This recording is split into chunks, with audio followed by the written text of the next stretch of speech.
قومیں آباد تھی، مختلف جغرافیہ کے لوگ تھے، مگر سب سے اہم چیز یہ تھی کہ یہاں پر دو بڑے مذاہب موجود تھے، بالکل، ہندو اور مسلمان۔ اور مسلمان چونکہ یہاں پر 700-800 سال حکمران رہے اور یکدم وہ حکمرانی سے انہیں ہٹا دیا گیا اور ان پر ظلم و ستم روا رکھا گیا، ان سے تمام چیزیں، ان سے اقتدار، ان کی دولت، ان کی جاگیریں چھین لی گئیں، اور جبکہ ان کے بدلے ہندوستان میں ہندوؤں کو نمایاں کر دیا گیا۔ یہاں سے مسلمانوں کی احساس محرومی شروع ہوئی، مگر ایک آس امید بندی جب انگریزوں نے 1885 میں آل انڈیا کانگریس بنا دی، انڈین نیشنل کانگریس بنا دی، جس کا بنیادی مقصد یہ تھا کہ ہندوستان میں ایک سیکولر جماعت ہو اور قومی جماعت ہو، کیونکہ جمہوریت میں سیاسی جماعتوں کا کردار بڑا اہم ہے، مگر بدقسمتی پھر وہی کہ کانگریس وہ جماعت تھی جو بہت شروع میں ہی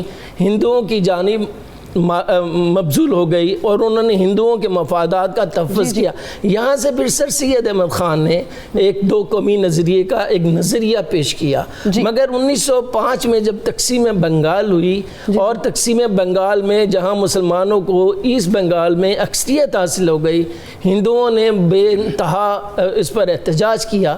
یہاں پر بھی کانگریس نے ایک صوبائی معاملے پر، ایک نسلی معاملے پر، زبان کے معاملے پر ہندوؤں کا ساتھ دیا۔ سر اس میں ہم تفصیل سے اور بھی آگے بات کریں گے۔ اس وقت میں یوسف عرفان صاحب سے یہ پوچھنا چاہوں گی کہ آپ بتائیں کہ قرارداد پاکستان کو لے کے آپ کے کیا جذبات ہیں؟ بسم اللہ الرحمن الرحیم۔ قرارداد پاکستان بیسیکلی یوم الفرقان ہے مسلمانوں کا، خاص طور پر برصغیر کے مسلمانوں کا۔ یہ ہماری تقریباً 1000 سالہ تاریخ کا نچوڑ ہے جو ہم نے ہندو اور مسلم کو ایگزسٹنس کے ساتھ وقت گزارا، مگر اس میں بیشتر وقت جو ہے جیسے کہ ڈاکٹر صاحب نے فرمایا کہ مسلمان حاکم رہے ہیں، اور مسلمان جب محکوم ہوئے ہیں تو پھر ایگزسٹنس کا پرابلم ڈیولپ ہوا، اور وہ جس طرح ہوا اس میں پہلے یہ تھا کہ مسلم اور ہندو دونوں کو ایگزسٹ کریں نیشنلزم کے نام پر، اور اسی کی بنیاد جو تھی وہ سر سید احمد خان صاحب نے رکھی۔ پھر اس کی انہی کے مشورے سے ہی آل انڈیا نیشنل کانگریس ڈیولپ ہوئی، مگر ہندوؤں کا رجحان جو تھا وہ حکومت کی جانب تھا، اس لیے کہ مسلمان تو حاکم رہے ہیں، ہمیں ساتھ ساتھ ہندو کو انہوں نے پارٹڈ کزن کہا ایرین ریس کی وجہ سے، اور متحد ہو گئے اور مسلمانوں کو دبانا شروع کر دیا۔ پھر اردو ہندی جھگڑا، اردو زبان جو ہے وہ ہماری تحریک پاکستان کی جان ہے، اور پاکستان کے استحکام کی بھی جان ہے، اس کو بحال کرنا چاہیے۔ اب جیسے کہ یہ تھا کہ یہ 23 مارچ کیوں آیا، ہماری ساری ایفرٹس جو تھی وہ کو ایگزسٹنس پہ تھی کہ ہندو مسلم مل کر رہیں، مگر جب آئین بنے تو اس میں مسلمانوں کا یہ احساس کہ مسلمان ہندو نہیں ہیں اور ان کے کلچر کو، ان کے دین کو، ان کی معاشرت کو، ان کی معاشیات کو تحفظ دیا جائے، کانسٹیٹیوشنل رائٹس دیے جائیں، ریزرویشن، جو ہندو ماننے کو تیار نہیں تھا۔ اس میں سب سے بڑی بات جو تھی کہ اگر ہم دیکھیں کہ تحریک یہ قرارداد پاکستان جو ہے یہ بیسیکلی قرارداد لاہور تھی، اس کو نام بھی انگریز ہندو پریس نے دیا کہ یہ پاکستان ہے، بالکل، اور یہ مخاصمت جو تھی اردو ہندی جھگڑے سے چلی، پھر تقسیم بنگال سے چلی، پھر اس وقت جو تھا کانگریس نے اور مدن موہن مالویہ جو ہیں جو RSS کے بھی کرتا دھرتا ہیں، مہا سبھا کے بھی کرتا دھرتا ہیں، اور 4 بار کانگریس کے پریزیڈنٹ رہے ہیں۔ یہ کانگریس اس یعنی کوکھ میں پلی ہے۔ انہوں نے تقسیم بنگال کا معاملہ یہ تھا کہ ہندو وہ اس ایریے میں جو ڈویژن علیحدہ ہوئی مسلمان میجورٹی تھی، معمولی سی نامنل سی، مگر ہندوؤں کو قبول نہیں تھی کہ اگر یہ علیحدہ پروونس بنتا ہے تو مسلمانوں کو ترقی ملے گی، تعلیم ملے گی، انتظامی تجربے آئیں گے، سیاسی شعور پیدا ہوگا، پارلیمنٹ بنے گی، اور ان کی اپنی الگ سے پہچان ہوگی، شناخت بن جائے گی۔ بالکل، تو یہ اس وقت مہاسبھائی سوچ پیدا ہوئی، اور 1911 میں انہوں نے تقسیم بنگال کی تنسیخ کرائی، مگر قائد اعظم اس وقت مسلم ہندو ایمبیسیڈر تھے کہ بھی اکٹھے چلنا ہے، مگر یہ جب معاملات ہوئے تو 1916 میں یعنی لکھنؤ پیکٹ ہوا، جس میں پہلے یہ طے ہوا کہ مسلمان علیحدہ قوم ہے، ہندو علیحدہ قوم ہے، اور ہندو کانگریس نے بھی یعنی مان لیا، مگر یہ تھا کہ مدن موہن مالویہ نے مہا سبھا ڈیولپ کی اس وقت جی. اور پھر انہوں نے کو ایگزسٹنس کے لیے خلافت موومنٹ کا کانسیپٹ دیا کہ اس میں گاندھی جی بھی ہیں، سارے ہیں، مگر کاز تو مسلمانوں کا تھا. بالکل. اور پھر گاندھی نے جو دھوکہ دیا کہ چورا چوری کے ایک چھوٹے سے واقعے کے بعد انہوں نے کہا جی میں تو اہمسا کا پرچارک ہوں اور میں تو امن چاہتا ہوں. ویسے دلچسپ ہے کہ آج کل پاکستان زیادہ امن کا راگ گاتا ہے، وہ یعنی اہمسا کا ہندوستانی مسلمانوں کے ساتھ کشمیر کے ساتھ جو کچھ ہو رہا ہے. خیر وہ جو کو ایگزسٹنس کا پیریڈ تھا وہ بھی بہت تھوڑا تھا. اور اس کے بعد دیکھیے کہ آر ایس ایس نے ڈیولپ ہوئی 1925 میں بنی ہے، اور اس میں یعنی یہ پرابلی ناگپور کے ایک یعنی ہندواتا کے یعنی ریوائیول کے لیے بنی تھی. اسی نے پھر نہرو رپورٹ اس پس منظر میں بنی جس پہ حضرت علامہ نے الہ آباد ایڈریس کیا. بالکل. پھر اس کے بعد کانگریس منسٹریز ہیں جس نے یعنی مسلمانوں کو انتہا درجے کا نقصان پہنچایا کہ جب ان کی صوبائی حکومتیں بنی تو انہوں نے تعلیم کا نصاب بدل دیا، انہوں نے قومی ترانہ بدل دیا، وہ کیا ہے بندے ماترم. بندے ماترم جو ہے بنیادی طور پر ان کی جو دیوی ہے وہ مسلمانوں کے خون کی پیاسی ہے. یوسف عرفان صاحب یہاں پہ ہمارے ساتھ ایک کالر موجود ہیں اور ان سے بات کرتے ہیں. جی السلام علیکم. وعلیکم السلام جی. پروگرام آپ کا بہت اچھا ہے. آپ پاکستان کی جو ہسٹری ہے وہ سننے کو مل رہی ہے. میں چاہتا ہوں کہ ہمارے پاس اتنے زبردست گیسٹ موجود ہیں تو ان سے یہ بھی جانیں کہ قائد اعظم لیاقت علی خان ان لوگوں کے علاوہ اور کون کون سے بڑے نام تھے اس ساری اسٹرگل کے اندر جو جن کے بارے میں ہماری آج کی نسل ہم لوگ نہیں جانتے. تو کائنڈلی اس کے اوپر بھی آپ روشنی ڈالیں، اس کے اوپر بھی بات کیجیے. پروفیسر ڈاکٹر چاولہ صاحب آپ اس کا جواب دیں. بہت اچھی بات کی ہے کہ ہم تحریک پاکستان کی جب ہم بات کرتے ہیں تو زیادہ تر انہی لوگوں کا ذکر آتا ہے جس میں قائد اعظم اور لیاقت علی خان صاحب تھے. مگر اس میں ظاہر ہم سٹارٹ کرتے ہیں سر سید احمد خان سے، پھر محسن الملک، وقار الملک، اس کے علاوہ علی برادران، محمد علی ظہور، شوکت علی صاحب. اس کے علاوہ ہم دیکھتے ہیں کہ بعد ازاں چودھری خلیق الزمان، فیروز خان نون. اگر ہم صوبائی سطح پر ہم دیکھتے ہیں قاضی محمد عیسیٰ بلوچستان میں، سندھ میں جی ایم سید بھی شامل تھے، عبداللہ ہارون بھی شامل تھے، اور بھی بہت ساری شخصیات اس میں شامل تھی. اسی طرح کے پی میں بہت نامور جو لوگ تھے ان میں خواتین حضرات شامل تھے، جس میں یہ سمجھتا ہوں کہ صاحبزادہ سردار عبدالرب نشتر، سردار عبدالقیوم خان صاحب اور بہت سارے اس میں لوگ شامل ہیں. اسی طرح بنگال میں مولوی فضل الحق شامل ہیں، حسین شہید سہروردی شامل ہیں. تو گویا آپ کو مسلم میجورٹی پروونسز میں بھی اور ہندو میجورٹی پروونسز میں بھی بہت نامور شخصیات موجود تھی. اچھا خالی وہی نہیں تھی، ان میں خواتین بھی شامل تھی. خواتین کب شامل ہوئی لیکن کبھی اس طرح سے شاید ان کو ہائی لائٹ نہیں کیا گیا یا پرومیننٹ نہیں کیا گیا، کیونکہ ایسا نہیں ہے کہ پرومیننٹ نہیں کیا گیا. جو ہم تاریخ لکھنے والے ہیں ان پر بے شمار کام ہوا ہے، کر بھی رہے ہیں. مگر بعض اوقات ایسا ہوتا ہے جیسے آپ کا پروگرام ہے، ابھی ہم نے دیکھنا یہ کہ ہائی لائٹ ہم کر رہے ہیں بڑے بڑے ایونٹس کو، بڑی بڑی شخصیات کو. اب ظاہر ہے کہ 5 روزہ ٹیسٹ میچ میں آپ ایک بال کو اگر کریں گے اس کی اپنی اہمیت ہے، مگر ہم اتنے مختصر وقت میں اہم ترین جنہوں نے کردار ادا کیا ہے اس پر بات رہ جاتی ہے. لیکن اس میں ہم کہتے ہیں کہ بچے کا بڑا اچھا سوال ہے سبالٹرن. اس میں ظاہر ہے کہ خواتین کا رول ہے، طلباء کا رول ہے، لائرز کا رول ہے، بہت بڑا رول ہے. اور میں سمجھتا ہوں ٹریڈرز کا ہے، انڈسٹریلسٹ کا ہے، آپ پیزنٹس کا ہے، کاشتکاروں کا ہے، بچیوں کا ہے، اسکول کالج کی بچیوں کا ہے. ہر ایک کا کردار ہے. اس لیے پاکستان بنا. اکیلا قائد اعظم کچھ نہیں کر سکتے تھے اور لیاقت علی خان صاحب بھی کچھ نہیں کر سکتے تھے، مگر انہوں نے کیا قائد اعظم کی کرزمیٹک پرسنالٹی، سحر انگیزی تھی. انہوں نے ان تمام انٹرسٹ گروپس کو اپنے ساتھ شامل کیا، خاص کر جب انہوں نے مطالبہ پاکستان 1940 میں 23 مارچ کو کر دیا. اس کے بعد سب سے جو مشکل کام ان کے لیے تھا ان تمام مختلف طبقوں کو ساتھ لے کر چلنا. اور بظاہر اس وقت قوم نہیں تھی. دیکھیں قوم بنانا اور ملک حاصل کرنا یہ انہی کا کرنا. اقبال چاولہ صاحب معذرت کے ساتھ اس وقت جو ہے بریک کا ٹائم ہو گیا، مجھے لینی ہے ایک بریک. ناظرین ہمارے ساتھ رہیے گا، کہیں مت جائیے گا. 23 مارچ کے حوالے سے خصوصی گفتگو پروگرام میں جاری ہے. یہاں لیتے ہیں ایک بریک، حاضر ہوں گے بریک کے بعد.